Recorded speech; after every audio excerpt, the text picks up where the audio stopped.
Hey ladies, I am posting this video a little late on Wednesday night. I'd kind of tossed the idea back and forth about whether to post the video before I had my actual Wednesday night Bible study or wait till after. And to be honest, I'm really glad I waited till after. I would like to share with you not only my thoughts about chapters 1 and 2 and some of the activities we've done, but also to share a little bit about the video that we were able to watch in our Wednesday night Bible study. So I'm going to treat this video very much like I would a regular Wednesday night Bible study. So get out your book, and we're going to start with chapter 1. In chapter 1, it is an invitation to imperfect progress. And to be honest, I really love the thought, the concept that she has about imperfect progress. But I thought I would start by looking on page 13. If you have this on your Kindle or something, it may be just a little bit harder to follow along. But if you have your book, it's on page 13. And there are a couple things that I underlined. The first thing that I underlined was it said, I'm sad because of the way I acted today. My lack of self-control. And then a little bit down, she writes two sentences that both contain two words. I stuff and I explode. And I really think that from feedback that I've got from the ladies in my Bible study class at church and everyone that's participating, a lot of you are participating in this book study, in this Bible study, because, simply you need to get control of those emotions. You really are not always happy with the way that you react towards, certain situations. And to be honest, I'm not either. When she wrote, I stuff, I explode, she describes me.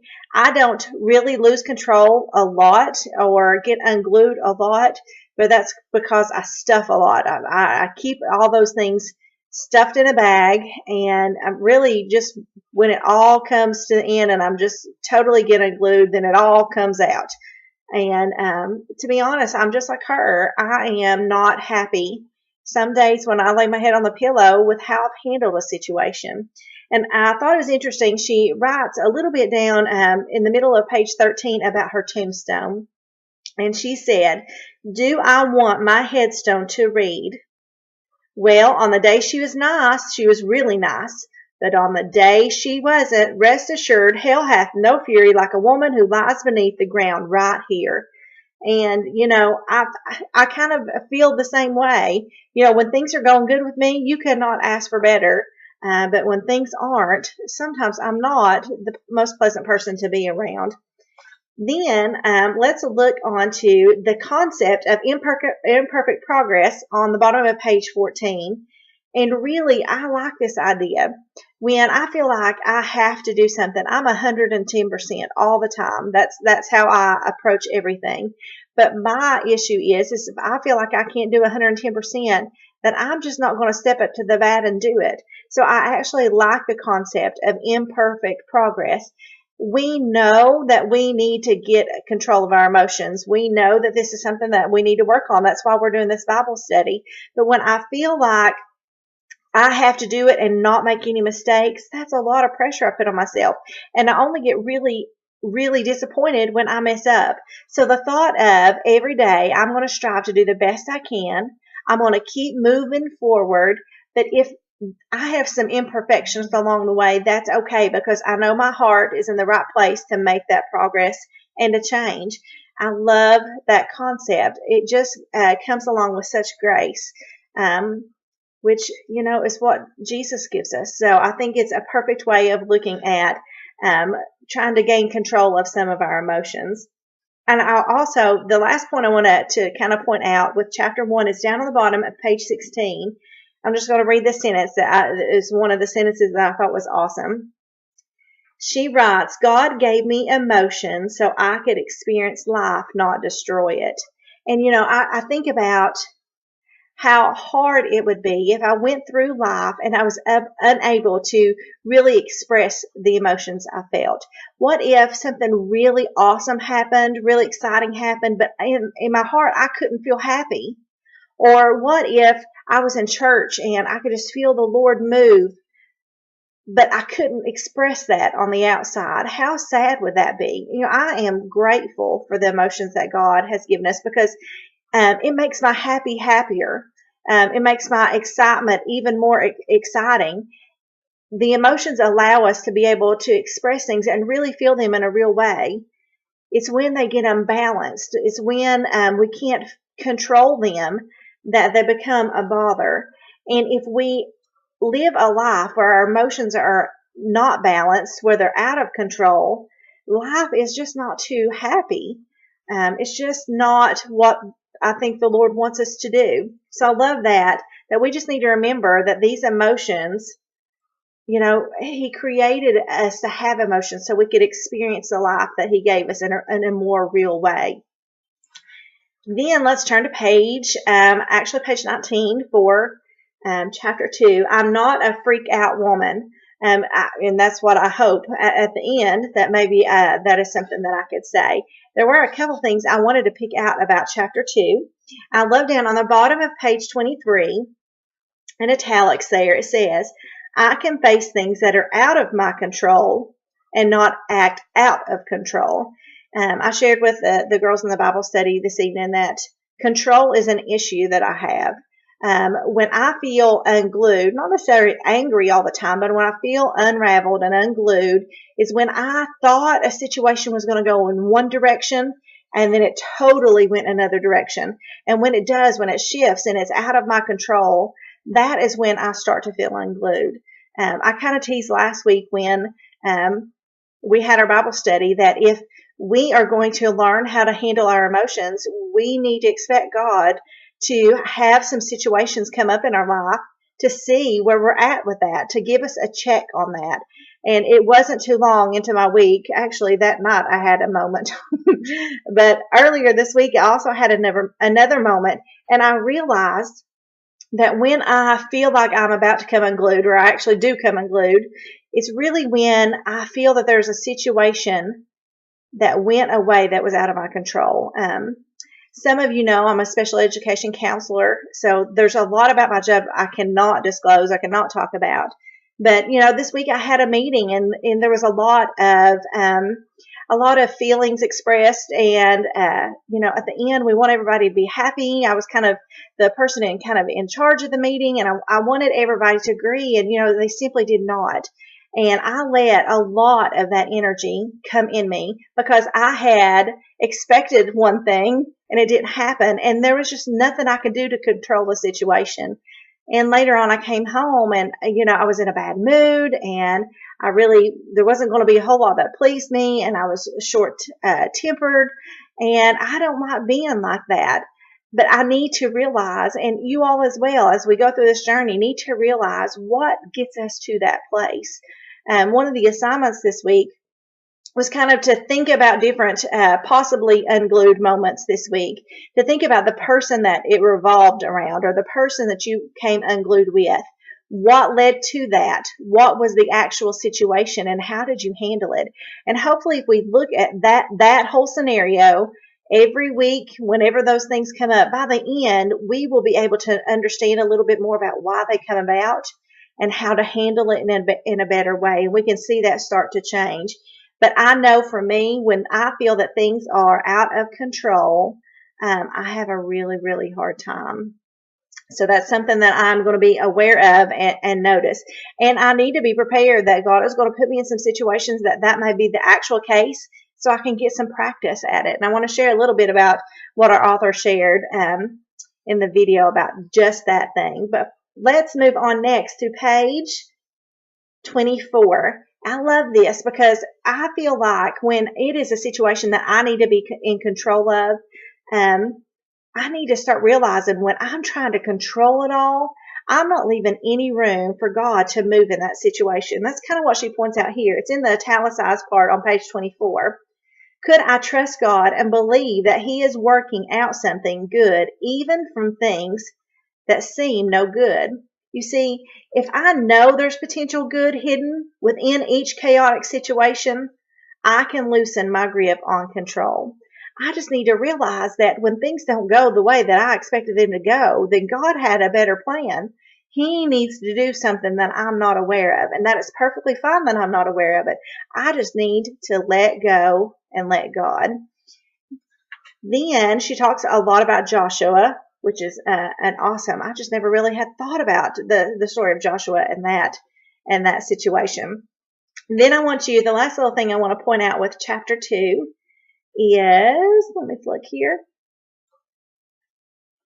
I love this whole chapter 2. She talks about, which, chapter 1, she talked about the Barbie tale. So if you've not read chapter 1, go back and, make sure you read that about the Barbie tale. And then chapter 2 is about the computer. And she talks about what her daughter said on page 29. And it says, you know what I really like about you? You're not a freak out woman when bad things happen.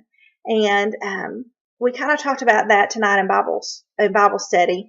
We have people watching us. I have a 7-year-old little girl watching me, noticing, okay, here's the situation. I'm going to just do what mom does. And I just don't really want her to pick up on any bad habits. I need to focus and make my life look so much like Jesus that if she's modeling me, she's modeling him as well. But it's not just the little ones. Our coworkers, our family, our spouses, our friends, they are looking for us to know how to handle situations. And what a witness that is. What awesome responsibility that is. And we just need to make sure that we are learning how to handle situations without coming unglued. So when our friends or our family members down the road come across something else, they can instantly remember, okay, this happened with Amanda one time, and I was with her, and we stay calm the whole time. That's really what I hope, is that people will notice that this is a change in me. So that's a little bit of a review for chapters 1 and 2. Now listen, we are not very far in this book. Chapter 2 goes to page, let me look here, page 29. So even if you're just starting this week, pick it up. You're going to be able to finish chapters 1 and 2 and go straight into 3 and 4. You're not too far behind to get started. I did want to talk a little bit. I'm going to pull up my phone here too, see if I can pull it up. On our Facebook group, I had posted about the animals. I think that may have been maybe Friday, Saturday, something like that. We had the discussion about the animals, and that actual activity on Friday was in her participants guide. And I think this is an interesting way to look at yourself. So I'm just going to read through these really fast. And I want you to be thinking about it. So the first one was a wounded bear. I'm hurt and unpredictable, so watch out. Number 2, an agitated skunk. I may or may not create a sting, but the threat is always there. Number 3, deceptive peacock. Who, me? I'm not upset. Look at all my pretty feathers. Crouching tiger. I may not attack now, but I will strike back when you least expect it. A screech owl. Prepare for a tirade. And the last one, a barricading beaver. No time to say what I'm really feeling. I'm too busy building a wall between us. We talked a little bit in our Bible study that you can be more than one of these animals, and you could be one animal in one situation with one person, and then another one in another situation. So be aware of that. But this, instead of the other activities, should give you an idea of maybe where you're at. Some of your old habits, so you can instantly, when you feel that that's starting over again, you can instantly, just start praying that, God, I need to turn this around.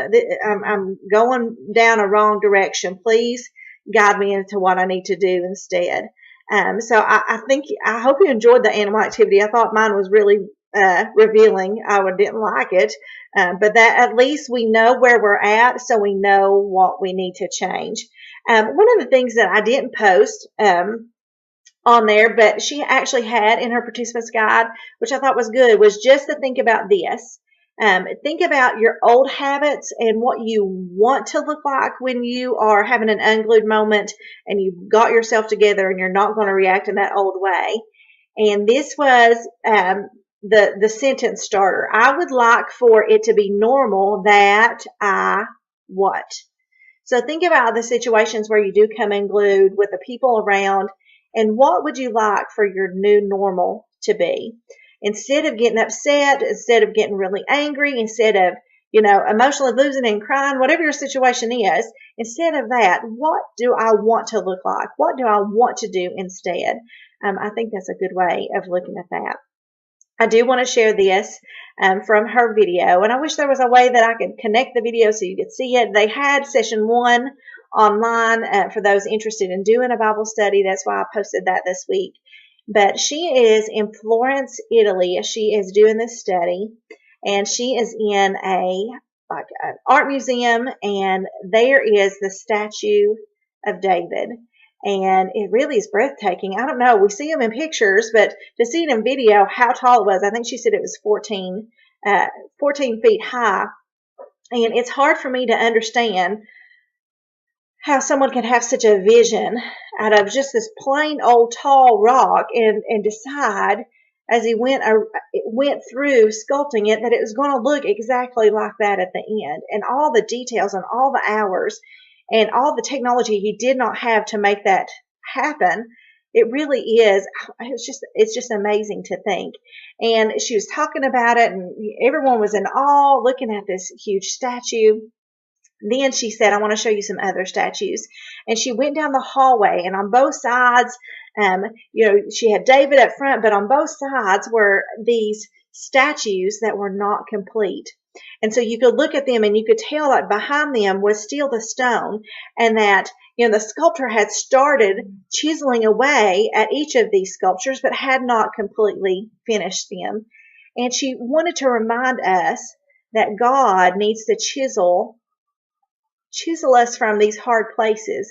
And the way we react to different situations, the way we are becoming unglued, keeps us in a hard place.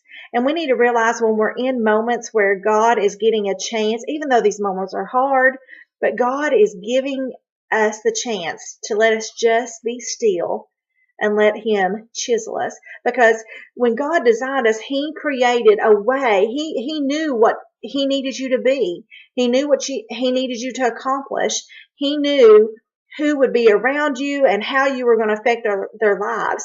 But these unglued moments are almost like the rock that is still on us that hasn't been completely chiseled away. I just want to leave you with that thought, with that in mind, and just think about when you are in those situations and you're getting frustrated and you know, I said this last night, in an instant, this could go really good or really bad. You're just in that moment. You need to realize, just take a deep breath and realize that this is a moment that he needs to chisel a little bit more off of you. And I said tonight, I'm afraid that he has been chiseling at the same spot on me for a long time, and I'm just not giving in. So I'm hoping through this Bible study that I will just let God chisel. She said that like 100 times in the video. Just let God chisel. So I encourage you as you go through this next week and we read chapters 3 and 4, and you're participating in some of the activities that I'm putting on Facebook, that you just keep in mind when you're in that hard place where you could go either way of not making a good decision, not making reactions that would please the Lord, that you just take a deep breath and let God chisel, and trust that you're going to make good choices even in the hard places. So I'm so glad that everybody is enjoying this Bible study. It still humbles me. I think there's like almost 80 people participating on this online, and we've got like 12, 15 girls at church that are participating, and it's just humbling to know. It's humbling to know that I know that many people that love the Lord as much as I do. That's number one. It's also humbling enough that I feel like God has called me into ministry to help other people grow the relationship with the Lord. And this is a way that apparently works for a lot of people. That is humbling. It is humbling to know that I'm not the only one struggling with maintaining self-control and making good choices all the time. And it's humbling to know that you all are posting on there, and sometimes you'll send me a private message. This is really what some of you need to really draw closer to the Lord. And I am just excited about it. So make sure, if you got anything going on, just post it right there on our Facebook group. If you need to talk to me, just send me a message on Facebook, and just be diligent in studying. Not only the book. The book's wonderful, but get in God's Word. That's where we're going to find our the most wisdom is from God's Word. And pray for each other. If you're praying, just remember all 80 or 90 ladies that are participating in this, that God will keep continuing to work in us. So I hope you enjoyed the video, and I hope you've enjoyed chapters 1 and 2, and I'm excited to see where God leads us next. I'll see you next week. Bye.